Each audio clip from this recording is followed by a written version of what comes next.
大家好，欢迎来到听书学史。今天我想给大家介绍麦克斯·卢加维尔所著的《让大脑变强的饮食：天才食物》这本书。大家是否关注过自己的大脑健康呢？与身体的其他器官不同，大脑即使不太健康，也不会立即产生疼痛。当我们吃了对身体有害的食物时，会很快通过腹泻察觉到肠胃不适。但大脑却很少发出这样的警告信号，因此即使有些不适，我们也很难以察觉。由于这个特点，我们常常会忽视大脑的健康。然而，大脑对我们来说是至关重要的器官，负责维持我们身体平衡的内稳态是由大脑的下丘脑控制的。大脑的垂体通过释放激素来维持甲状腺和副甲状腺等器官的正常功能。大脑也掌管着我们的记忆。更重要的是，大脑通过分泌多巴胺和血清素等幸福激素，深刻影响我们的幸福感。考虑到大脑如此重要的功能，如果它在我们不知情的情况下变得不健康，身体将会出现各种负面影响。因此，今天我将向大家介绍如何通过饮食来调节大脑状态，增强我们的大脑功能，以尽量减少这些负面的影响。今天视频的内容包括以下3个部分：第一，Omega-3的反作用以及导致脑细胞退化的3种绝对不能吃的食物；第二，能够使大脑及全身机能焕发活力的3种食物；第三，绝对不能做的让大脑老化的3种行为习惯。首先，让我从第一部分 Omega-3的反作用以及导致脑细胞退化的3种绝对不能吃的食物来开始解释。为了最大化我们的大脑表现，首先需要做的是排除那些会导致脑细胞退化的食物。我将介绍3种会迅速导致脑细胞退化的绝对不能吃的食物，并建议大家将这些食物从日常生活中彻底排除。下面我将介绍以下3个要点：一、极其危险的弗兰肯食品蔗糖聚酯；二、不为人所知的 Omega-3的可怕真相；三、Alpha 亚麻酸引发的认知症。首先是第一个要点，极其危险的弗兰肯食品蔗糖聚酯。让我们先看看为什么这种人工食品会对大脑造成如此大的伤害。这种导致脑细胞退化的食物是实验室中诞生的人工食材，被称为弗兰肯食品。在20世纪后期，科学的发展与食品行业的利益结合，促使各种人工低脂食品开始涌现。这些通过食品工学替代天然脂肪的人工食品，在本书中称之为弗兰肯食品。其中最危险的一种是90年代后期出现的蔗糖聚酯。许多人对蔗糖聚酯这个名字可能不太熟悉，但它通常用于薯片等油炸食品。当这种物质首次被推出时，许多人称其为梦幻般的发明，因为作为脂肪的替代品，蔗糖聚酯在人体内无法被消化吸收，被认为是一种奇迹般的油。然而，这种奇迹般的油并不是没有代价的。研究发现，蔗糖聚酯会导致剧烈的腹痛、胀气以及难以控制的突发性排便。这种弗兰肯食品不仅对身体有害，对大脑也有重大影响。因为我们的大脑主要由脂肪组成，摄入的油脂的类型会直接影响到大脑的健康。简而言之，吃菜籽油的人，他们的大脑会由菜籽油中的油脂组成；而吃蔗糖聚酯的人，他们的大脑则会像蔗糖聚酯一样，会导致各种健康问题。这样的大脑显然不能正常运作。薯片可能会对您的大脑产生不良的影响。如果您一边吃着薯片，一边看着这个视频的话，请您立即停止食用，回归到健康的世界中来。接下来是第2个要点，不为人所知的 Omega-3的可怕真相。第2种会导致脑细胞退化的食物可能会让熟悉健康信息的朋友们感到意外，那就是多元不饱和脂肪酸。在我们从饮食中摄取的脂肪酸中，主要有2种：不饱和脂肪酸和饱和脂肪酸。大家都知道，黄油等饱和脂肪酸对身体有害，而 Omega-3等不饱和脂肪酸则被认为对我们的身体有益。然而，最近的研究发现，多元不饱和脂肪酸在某些情况下对我们的脑部健康有着负面影响。在不饱和脂肪酸中，知名的 Omega-3 和 Omega-6 对我们的健康至关重要，但我们的人体无法自行合成，必须从食物中摄取。Omega-3 中的 EPA 和 DHA， 尤其是 DHA， 对构成我们的脑部结构至关重要。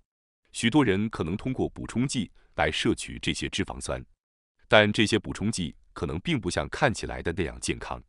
这是因为多元不饱和脂肪酸在化学上十分不稳定，非常容易氧化。氧化就是物质生锈的过程，就像外面的铁钉会生锈一样。我们的细胞如果不加以保护，也会老化。更可怕的是，一旦细胞氧化，它们会生成高氧化性的自由基，进一步氧化周围的细胞，形成连锁反应。因此，在本书中，作者称氧化后的多元不饱和脂肪酸为僵尸分子，因为它们会像僵尸一样不断增加。如果您使用的是质量不佳的廉价补充剂，胶囊中的 DHA 可能已经完全氧化了。氧化的多元不饱和脂肪酸会产生醛类物质，这种物质可能与阿尔茨海默病患者大脑中的斑块有关，对大脑中的线粒体也有强烈的毒性。然而，未被氧化的 Omega-3 脂肪酸却对健康至关重要。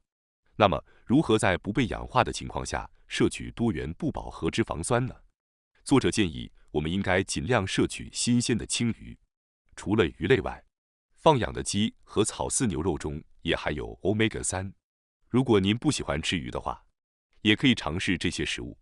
接下来是第3个要点 ，alpha 亚麻酸引发的认知症。alpha 亚麻酸主要存在于亚麻籽油等植物中，因其含量丰富而闻名，最近也备受人们的关注。不过，根据本书提供的最新研究显示，中老年人摄入过多的 alpha 亚麻酸可能会增加患阿尔茨海默病和抑郁症的风险。实际上，即使我们通过饮食摄入 alpha 亚麻酸，它也无法在人体内直接利用。alpha 亚麻酸需要转化为 DHA 和 EPA 才能发挥其作用，但这一转化过程效率低下，而且随着年龄增长，效率还会进一步下降。研究表明，即使是健康的年轻男性，alpha 亚麻酸转化为 EPA 的效率也仅约为 8%， 转化为 DHA 的效率则更低，仅为 0% 到 4%。这意味着，即使年轻健康的男性摄入大量亚麻籽油，脑内的 DHA 含量也可能不会增加。对于中老年人来说，转化效率会更低，而女性的转化率比男性高出 2.5 倍左右。但即便如此，也只有约 20% 左右。此外，女性的转化效率会随着绝经的到来而急剧下降，这也是绝经后女性认知症风险增加的原因之一。更糟糕的是，alpha 亚麻酸转化为 EPA 和 DHA 所需的酶，同时也会将 Omega-6 脂肪酸、亚油酸转化为炎症物质花生四烯酸。虽然增加这些酶的活性能够提高 alpha 亚麻酸的转化率，但也会导致更多的炎症物质生成，加速细胞的老化。尽管如此，本书并未完全否定 alpha 亚麻酸的摄入必要性，而是建议在摄取富含高质量 DHA 和 EPA 的天然鱼类的同时，适量摄入含有 alpha 亚麻酸的天然食品，如亚麻籽油。接下来是第2部分，能够使大脑及全身机能焕发活力的3种食物。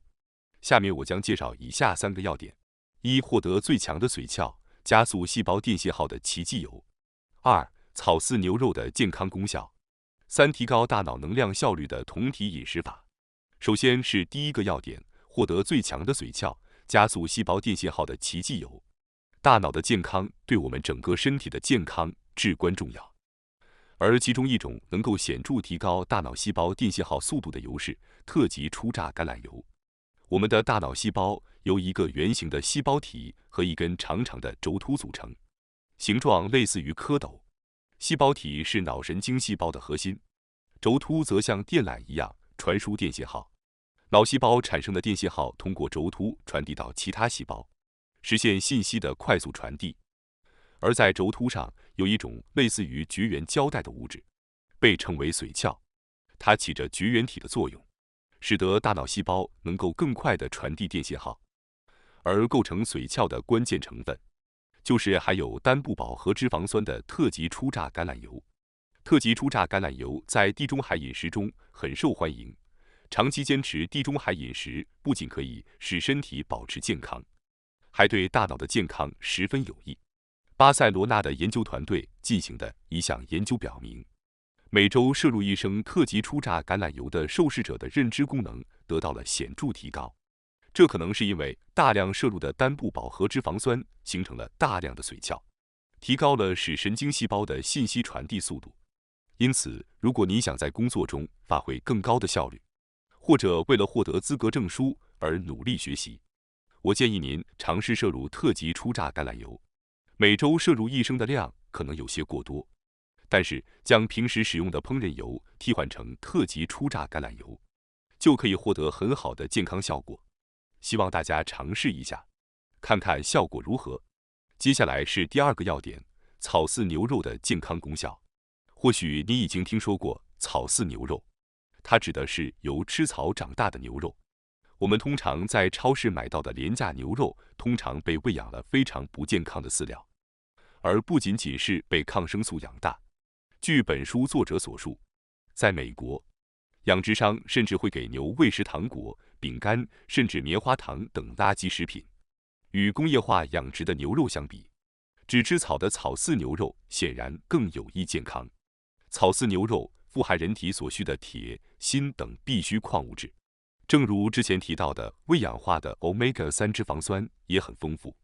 它还含有维生素 E 等抗氧化作用的物质，以及对女性至关重要的维生素 B12。